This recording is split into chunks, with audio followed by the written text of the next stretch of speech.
Chris Sewall here, baseball card collector, investor, dealer, in that order. Welcome everyone. Hope everyone's having a fantastic holiday. I got three sort of morally gray area situations that I've encountered recently in the hobby, and they're actually quite prevalent at this point in the hobby, and I'm not even 100% sure where I land on a couple of them, but wanted to put them out there, get some feedback. Would love everyone's opinion on this. You know, do you think these are okay, not okay? Are they somewhere in the middle? And if it's somewhere in the middle, you know, where do you think the line is? And I'll do a follow-up video in about a week or so, you know, going over everyone's comments and including my opinions and thoughts about it in a little more detail. Did something like this about a year ago or so with four situations, and just have three more here to look at. All right, the first one I want to look at is the Topps through the years reprint inserts, and I've discussed these quite a few times on regular rollers, but wanted to go into it, dive into it a little bit further here. So in 2021, or maybe there were a few years they did this, Topps put out inserts where they had a picture of an expensive card from the past on the card. And here's an example of an Aaron Judge. It's a photo of an Aaron Judge rookie patch auto from Topps inception in 2017. Now, this card is not autographed. There's no patch. It's just a regular card with a picture of it, and it's, you know, quite a common card. Now, it's a totally legit card. It's an insert you can pull out of a pack. And I mean, PSA will grade these. So obviously these are, I mean, not just PSA, all the grading companies will grade these. These are legit cards. There's, you know, you should certainly be allowed to sell these. And obviously they're not unlicensed reprints or anything like that. But you can see that it's very easy to make manipulative listings based on these cards, because just from the photo, this looks like a super fancy patch autograph card. And it's very easy to manipulate that. So I've been very critical of sellers who are not very clear. Here's an example of a seller who did it right, in my opinion. 2021 Topps TTY 28 Mike Trout through the years. There's nothing in the listing to suggest anything other than this is a 2021 Topps insert card. It doesn't say autograph. It doesn't say rookie or anything that would be incorrect about the card. And it's sold for a very fair price. You know, a few dollars. That's, you know, reasonably what it's worth. But there are lots of examples where these cards sell for big dollars, way more than they're worth. Again, here's one that sold for. I don't know what it sold for. It was listed for $250, and somebody made an offer and it sold. And there's lots of, you know, three-figure examples of these cards selling when, again, in reality, they're worth just a couple bucks. And I think this is an example where someone was clearly misleading with their title. 2017 Inception autograph. You know, leading with 2017 is already, to me, misleading. This is a 2021 card. And then, you know, Inception autograph, auto, jumbo, patch, rookie, none of those things apply to this card. Now, they do apply to the card in the photo. So you could argue that, but I think leading off with that is clearly misleading. You know, if you just looked at this listing and didn't know any better, you would think that this is a legit patch auto rookie card of Aaron Judge. But then there are lots of examples that are sort of in between. And, you know, here's one, 2021 Topps through the years, Shohei Ohtani definitive framed auto patch number TTY 17. They've let off with 2021. That's correct. Topps through the years. That's correct. Shohei Ohtani. That's all fine. Then it's sort of later in the listing where they say definitive framed auto patch, and those are the words that don't really apply to this card. Again, they do apply to the card in the picture that's on the card. You know, side note, Topps should not have made these, but given that they have, here we are. This sold for $300 in auction, so, you know, way over market value. You know, how much of this do you put on the seller? How much do you put on the buyer for not doing their research? Do you think the seller did anything wrong here, or just a little bit wrong, or nothing wrong? Or, you know, where do you sort of land on it? Here's another example. Mike Trout, 2021 Topps through the years, TTY 9 Topps RP, standing for reprint patch auto dynasty. You know, the first 80% of that heading is all correct. Mike Trout, 2021 Topps through the years, TTY 9 Topps RP. That's all correct. RP, they could have spelled out reprint for sure, but patch auto dynasty, those words don't really apply to this card. Again, they apply to the card in the photo on the card. So should you be allowed to include words like patch auto and dynasty in a listing like this or not? And if so, do you need to say RP? Is that enough, or do you need to spell out reprint? You know, what should sort of the rules be when you're selling a card like this? All right, the second situation might be a bit of a reach here. It's just something I'd never considered before. And the only reason I thought about it recently was this card here. This Nolan Arenado Topps Chrome rookie auto I had sent to PSA. It graded a 6. I cracked it because it didn't make any sense to me, and I sent it back to PSA and it graded a 5. That made even less sense to me because the card looked perfect. So I cracked it, sent it to Beckett, and here you got the 9.5. And not just a 9.5, it's a true gem. All 4 subgrades are a 9.5. To me, that's what it should have been. But this card was graded by PSA twice as a 5 and a 6. Here's, you know, a screenshot of the video where you can see it was graded a 6. But In the video where I showed it getting the 9.5, multiple people reached out and asked me, now that you are going to go sell the card, are you going to disclose that this card used to be in a PSA 6 holder and a PSA 5 holder? And that's just something that would have never occurred to me. Of course not. I'm looking to sell this for as much as I can get.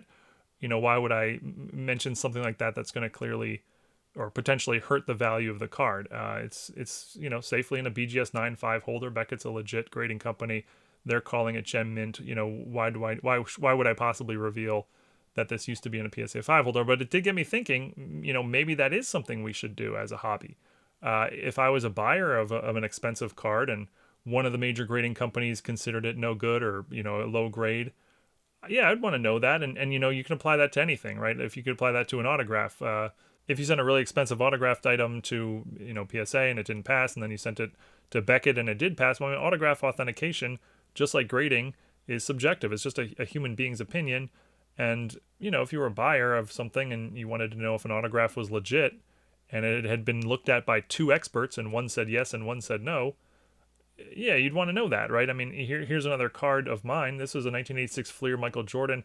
I sent this card to PSA. They called it authentic altered. They said it was authentic, but it was altered. They would not give it a number grade, probably because it had been in a screw down for a while, so it might have been pressed. I don't know, but that was my best guess. But, they said it was altered. No number grade. So I sent it to SGC and it graded a 4. And I have this card listed for sale as an SGC 4. I've never really thought before that I should disclose that PSA considers this card altered. But I guess that's sort of what I'm asking the community. What do you all think? Is that something that should be disclosed? Or now that it's in the SGC holder, I'm good. That's already sort of been the way I thought about it. And I think that's the way 99% of people think about it. But maybe that's wrong. I guess that's why I'm asking the question. If you're a buyer or a seller, what do you sort of think about that? What do you think's the right thing here? All right, and the third category is custom cards, and I'll just state up front, I am not a fan of custom cards at all, but they are quite prevalent on eBay at this point, and people are getting clever with how manipulative they can be. For those who don't know, custom cards are unlicensed cards that somebody has just made, basically an artist has made on their own, without permission from the player or the team or the league, usually anyway. Here's an example of one I have no problem with. Roberto Clemente, Pittsburgh Pirates, 74 style custom art novelty card, $6. Yeah, somebody made this at home, and somebody's asking $6 for their work, and that seems perfectly reasonable to me. And the listing is pretty clear that this is a custom card. They even put custom art card across the photo, so there's no manipulating here. This is perfectly fine in my opinion. And in fact, I almost respect the seller for kind of going above and beyond to make sure that there's nothing confusing here. Here's one with a little bit of gray area, though again, I think the seller's for the most part okay here. Kobe Bryant, Take It to the Net Flare, Take It to the Net Monarch custom card, facsimile auto. They've clearly said custom card in the title. There's no listing of like the year. They do say Flare, which is a brand, and this is not a Flare card, so you could argue that's misleading. And you could also argue the asking price is misleading. $178 American is the asking price. That you got to assume that that's hoping somebody's gonna look at that and assume it's a super rare insert, and hoping to take advantage of someone that way. Whereas, like for example, the Clemente we just saw, with asking price was $6, much more reasonable. So this one, I think you could probably debate. For the most part, I would say if somebody actually bought this, I would put it on the buyer. Although I do think the seller's not completely in the clear here. But the ones I really want to discuss for the purpose of this video are the next few here, and take a look at these, as these are confusing at first glance. Bryce Young 101 jersey tag patch autograph RPA custom card PSA certified, and at first glance this just looks like a super high-end a rookie patch auto of Bryce Young from like National Treasures or something like that, and it's in a PSA holder. But if you dive a little deeper, what you realize is the only thing authentic about this is the sticker. Like the sticker is an authentic autograph of Bryce Young, but the card itself is a custom card just been made in somebody's garage. It's obviously been made to look like a high-end brand product with an NFL logo shield. It's labeled 101, but the sticker's been put on this fake card, and then it was sent to PSA, and they asked PSA to only authenticate the autograph, and that's something PSA will do. It's perfectly reasonable. They should do it. If you have if you run into Willie Mays and the only thing you have is a fake Willie Mays card and he signs it, well, the autograph's still good. So that's, you can send it to PSA and they'll authenticate just the autograph, not the card. And that's what's been done here. They've asked them to only authenticate the autograph, and you can see on the label, it just says sticker, Bryce Young, PSA DNA certified authentic auto.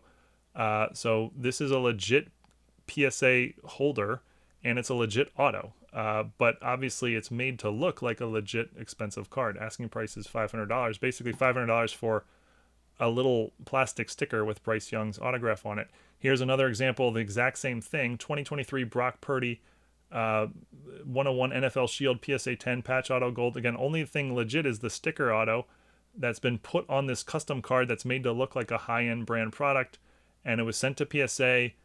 It says sticker, Brock Purdy, PSA DNA certified, Gem Mint 10. That's for the auto only. The auto is a Gem Mint 10. And it's a legit autograph in a legit PSA holder. So it went for $1,500 in auction, which feels a lot higher than it should have, than it should be worth. But is the seller or whoever made this card and sent it to PSA, did they do anything wrong here? They well within their rights to make this and have it authenticated and put it in auction and let it go for whatever it goes for. But that's it for part one here of the 3 moral gray area situations. Please leave comments about what you think about any of these or all 3 of these if you have strong opinions either way.